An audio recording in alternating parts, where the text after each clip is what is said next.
общей степи от Монголии до Тувы и дальше. Это не значит, что у нас должна быть общие песни. Поэтому у меня была цель, чтобы исследовать именно горловое пение народов Центральной Азии, монголов.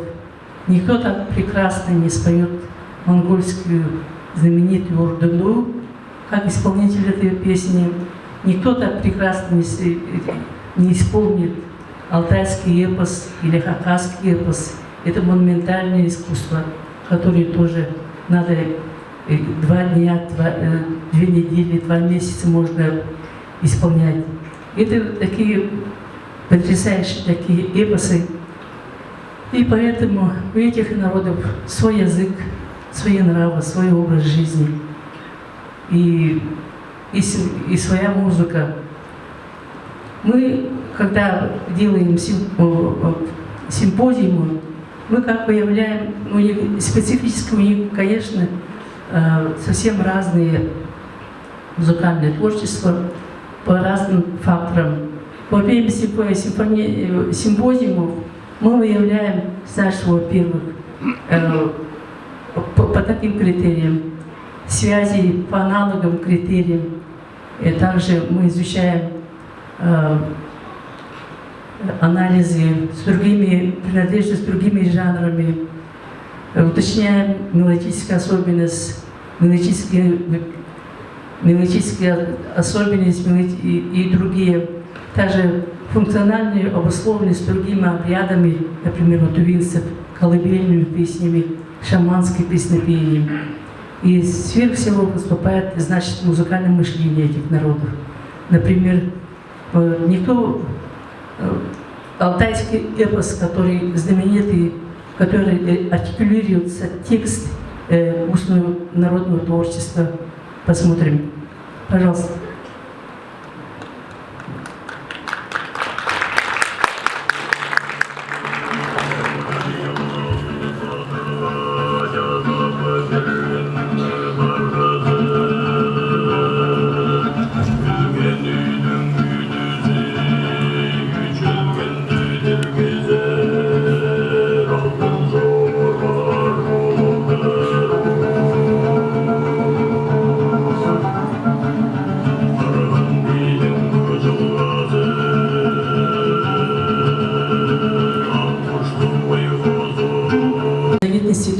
Горлового пения.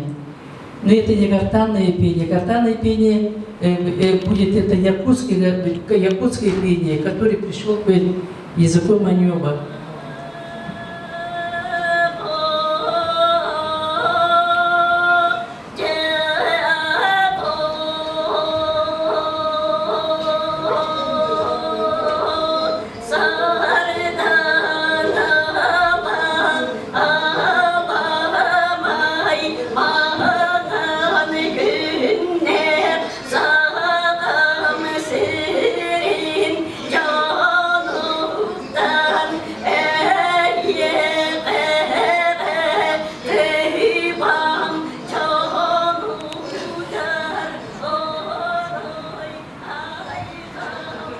Гортанное пение народов Монголии, монгольские горловые пение, у них там тоже разделяется горловое пение твердое, мягкое, это губное,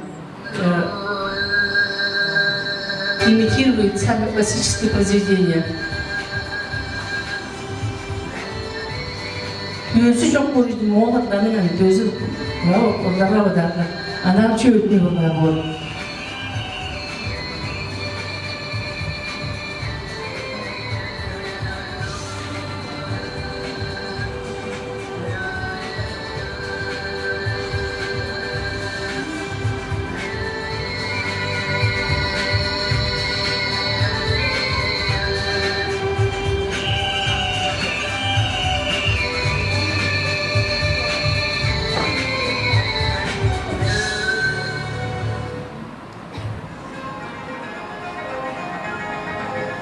Значит, всегда поют под фонограммы монголы. Но сейчас монгольские исполнители правда, стали только по отдельности петь, но в основном вот я с 73-го года исследую все эти горловые пения, и ребята все пели под фонограммой. Спасибо. Дальше, значит, определенные типы хрипловатого пения зарегистрированы были на Крайнем Севере, на Чуковской этнической территории, Мугасан, Чукчи, жители Таймыра.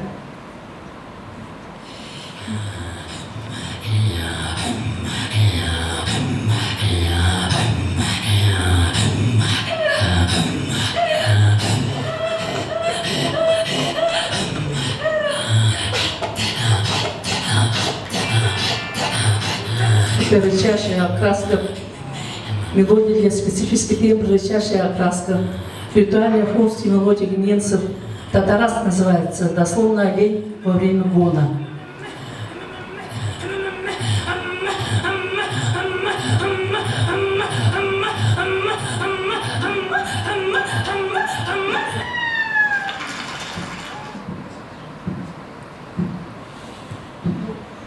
Чтобы не отнимать время, надо говорить очень много про эти исследования.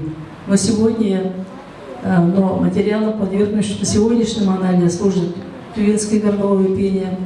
Тувинцы, как и все народы Южной Сибири, богаты музыкальным народным творчеством. Вы сами знаете, своеобразие быта тувинцев положило свои печати не только в образах песенной поэзии, но и в горловом пении, но и в самой материальной культуре. В частности, в типе народных музыкальных инструментов, инструментальных народных произведений.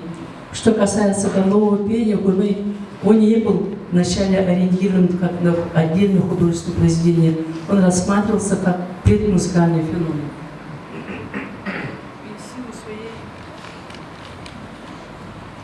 И силой своей мелодичности горловое пение было очень удобно для индивидуального музицирования, когда он пас скот, табунов лошадей.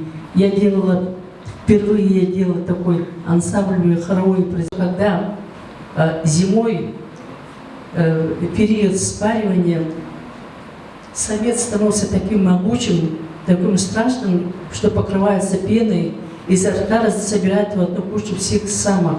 И процесс горна постоянно издавал звуки, похожие на карга.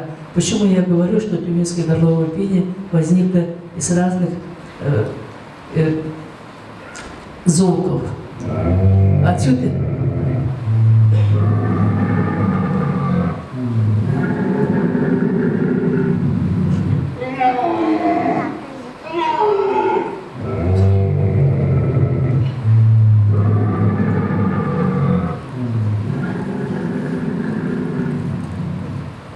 Отсюда видно, что тувинская музыка – это музыка пастушьего, охотничьего, скотоводческого народа. И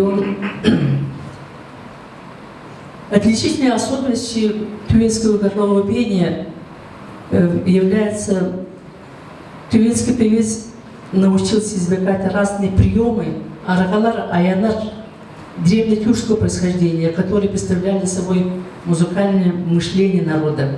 В этом заключается главная особенность звукообразования приема кумея. Только кумежи тувинский может знать, управлять воздушной струей извлечения.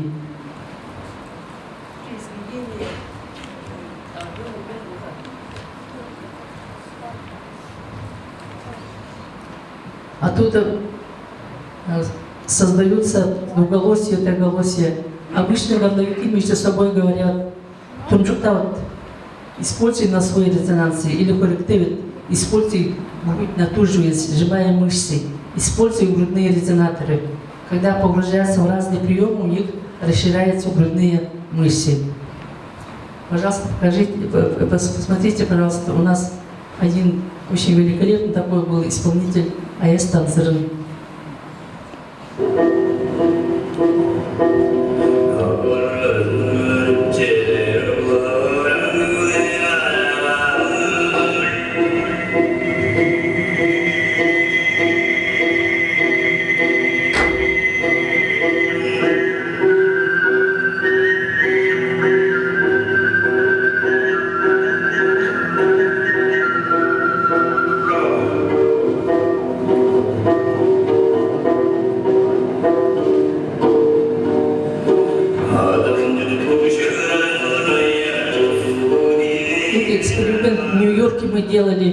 когда певец поет, у него у всех этих певцов так расширяются грудные мышцы.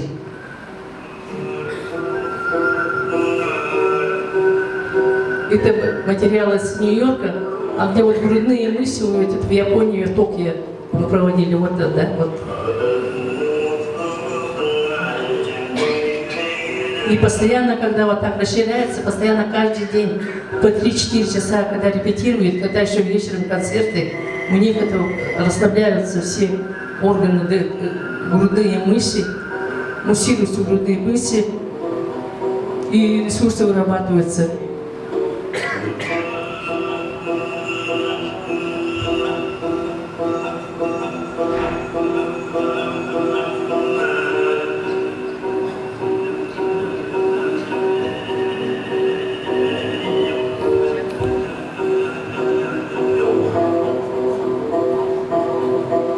Физиологическое объяснение может дать это, значит, певецкое горловое пение. Ее суть заключается в следующем. При сжатии воздуха, при сжатии воздуха, при прессованном состоянии грудных мышц, во-первых, смыкаются голосовые связки. Я помню, как раз вот это нет. Смыкаются голосовые связки. Второе, накрывается поток воздуха из легких, и в результате получается задержка дыхания. Длительная задержка дыхания. После чего горловик поддерживает эту концентрацию энергии в грудной клетке, направляет эту энергетическую звуковую субстанцию в голову, пока весь воздух не будет выдохнут. Именно этот способ задержки дыхания у тувинцев является особенностью. Грудной пол создает ощущение напряжения в гортани, трахеи и голосовых связок. И за счет возникновения в грудной части особой концентрации энергии,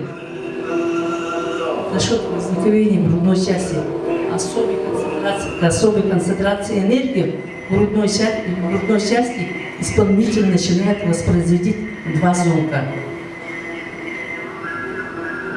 Я понятно объясняю еще раз. Это возможность одновременно играть как бы на двух инструментах, аналога гобоя и трубы. То есть совместить несовместимые. Тембральную полноту грудного звучания и звучание головных резонаторов. Исполнитель практикует именно гипервентиляцию, то есть интенсивное дыхание, как метод увеличения времени задержки дыхания. Но это как духовой инструмент, это все постоянно надо требовать делать настройки. И расширение диапазона достигается путем передувания. Исполнителю тувинского горлового пения крайне необходимо правильно вести за подвижностью мягкого неба. По наблюдению физиологов подтверждается, кроме главного органа источника звука, грудных мышц, главный нерв гортани мягкое небо, напрягающий аппарат и определяет натяжение языка. Каждый день энергии постоянно на нервы понижают. И в конце концов у нас многие горловики 50-60 лет Борис Могуши-Гольгажин насчет я тазарап пангобуни.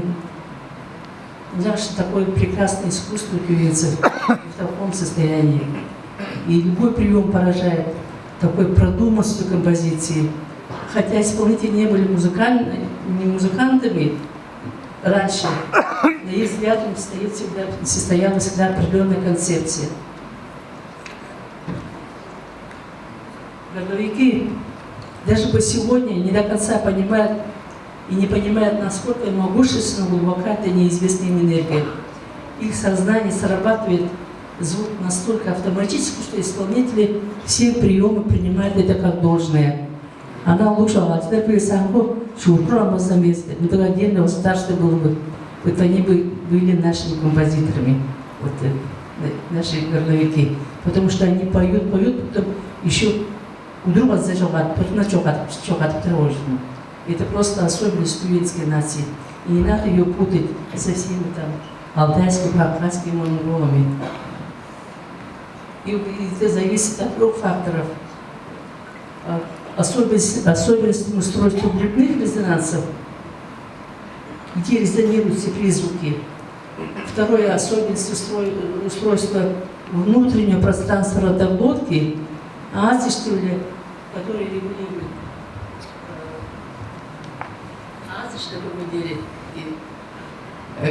регулирует интонацию и динамику звука, изменением объема полости рта. А слышали о вардагашном чудо-товар жила хаджалов по подругине. Он только исполнитель тувинского горлового пения может управлять, так может мастерски может управлять тувинским горловым пением. И третий фактор – это тумжоктар, резонатором, который является носовая полость. В народе говорят, тумжокта вот коррективит, языклевит, там вот, и все вот эти тувинские термины. И почему я хочу сказать, что пение алтайского или хакасского эпоса совершенно отличается от тувинского. Покажите, пожалуйста. Чем отличается?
Україна і